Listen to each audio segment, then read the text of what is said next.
A young woman stands motionless for nearly an hour on a stage in New York. She is playing a stone Madonna. Her muscles burn. Her jaw tightens. Behind her lie a war, a dead lover, and a castle that had planned everything for her, except this. Her name is Diana Manners. Born 1892 in London, the youngest daughter of the Duke of Rutland. Officially. Her biological father is another man.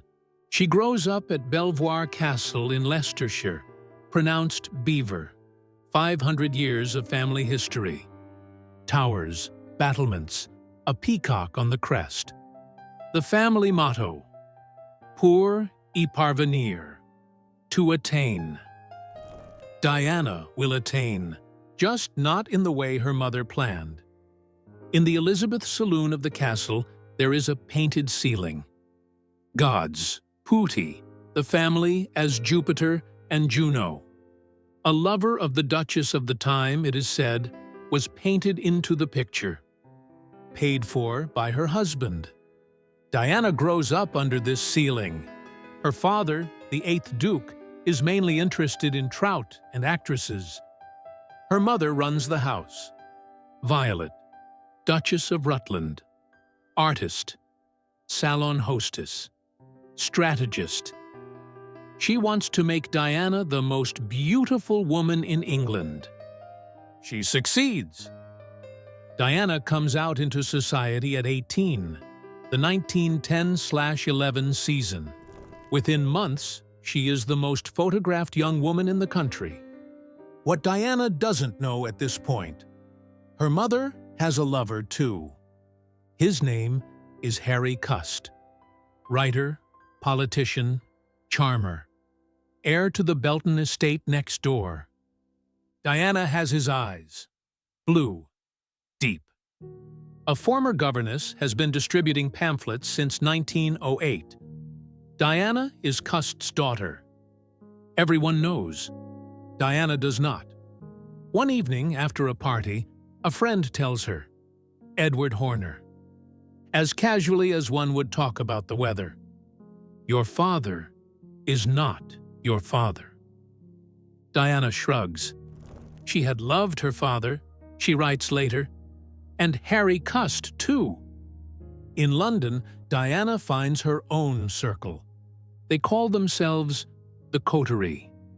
Sometimes the corrupt coterie. Sons and daughters of the high aristocracy. Raymond Asquith, son of the Prime Minister. Patrick Shaw Stewart, managing director at Barings Bank at 30. Edward Horner, Julian Grenfell, Duff Cooper. Their creed, unafraid of words, unshocked by drink, unashamed of decadence.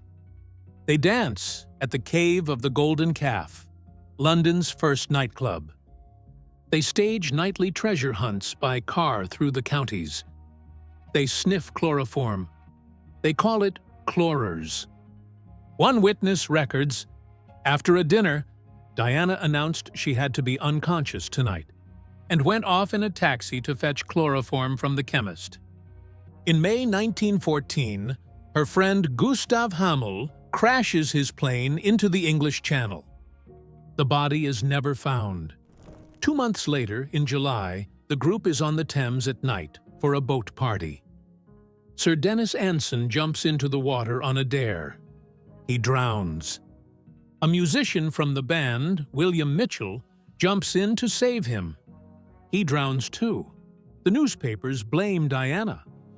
Hostesses strike her name from their lists. On August 4th, 1914, Britain declares war on Germany. Overnight, no one cares about Diana's scandal anymore. Diana wants to go to the front. Violet, her mother, says no. Instead, Diana becomes a nursing assistant at Guy's Hospital in London.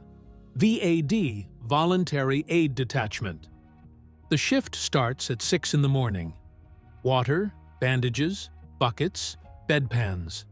Carbolic, blood, sweat.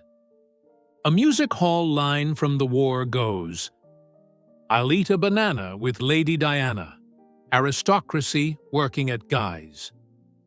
The family's London home in Arlington Street is converted into an officer's hospital. Iron beds in the ballroom. Operating room in the Duchess's bedroom. By day, Diana holds men down while doctors cut. At night, she goes out. Behind blackout curtains, champagne, ragtime, officers on leave who go back in 2 days. In this period, an American financier is courting her. George Gordon Moore. Rich. Married. Not attractive. Behind his back, Diana calls him George Gordon Ghastly. She writes of his flat face and his atomic energy. Moore has influence over British generals through his connections. Her mother believes if Diana is kind to Moore, her brother John can be kept away from the front. She encourages Diana to accommodate him. One night, Violet lets Moore into Diana's bedroom at 3 in the morning. There is no assault. But Diana writes later that the night left her sullied and mutilated. Her trust in her mother is broken. John is sent to the front anyway. October 23, 1914. He falls at Ypres. May 1915. Julian Grenfell, the poet of the coterie, dies of a head wound in Flanders. July 1915. His brother Billy falls 2 months later, also in Flanders. 15th of September 1916. Raymond Asquith. Raymond is the man Diana loves most. Married, older, brilliant, unreachable. At the Battle of the Somme, he is shot in the chest. On the stretcher, he lights a cigarette, so his men will think it is not so bad. He dies on the way to the dressing station. Diana writes that one sentence kept screaming in her head. Raymond killed. Raymond killed. Raymond killed. November 1917. Edward Horner. The same Edward who had told her about her father. December 1917. Patrick Shaw Stewart, torn apart by a shell. By the end of the war, nearly every man of the coterie is dead, except one. Duff Cooper has survived. Unfaithful, charming, without a title, without money. Violet had planned the Prince of Wales for Diana. Diana marries Duff anyway. June 1919. Crowds press in front of the church. The papers call it the wedding of the year. But the couple has no income. Already in 1918, during the war, Diana had taken a small film role. D.W. Griffith cast her in his propaganda picture, Hearts of the World. He chose her, he said, because she was the most beloved woman in England. After the war, she stars in 2 of the first British color films, The Glorious Adventure in 1922 and The Virgin Queen in 1923. She plays Queen Elizabeth I. She writes columns for Lord Beaverbrook's newspapers. She briefly edits the magazine Femina. Then the big offer arrives. 1923. Max Reinhardt offers her the Madonna in The Miracle, a silent spectacle without a single spoken word. Premiere on January 16, 1924. Century Theater, New York. Diana stands motionless in a niche for nearly an hour, a living statue of the Virgin Mary. Then the statue comes to life and plays out the story of a nun who leaves her convent. Minutes of applause. She is paid to do the thing she was raised to do. She becomes a sensation in America. Women copy her dresses. Men wait at the stage door. She is recognized on the street. For 12 years, she tours with the play.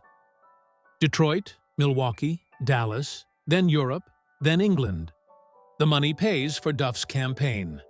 In 1924, he enters the House of Commons for Oldham. Later, a cabinet member. Later, in the Second World War, Minister of Information under Churchill. 1944, ambassador to Paris. Diana becomes the most famous ambassador's wife in Europe.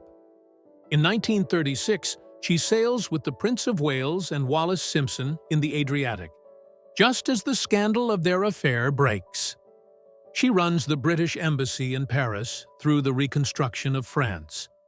Her salon is called La Bande, like the coterie once. She outlives Duff by 32 years. She outlives nearly all her friends. She lives to be 93.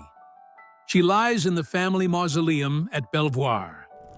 And in the Elizabeth Saloon, the painted ceiling still hangs, with the lover on the ceiling.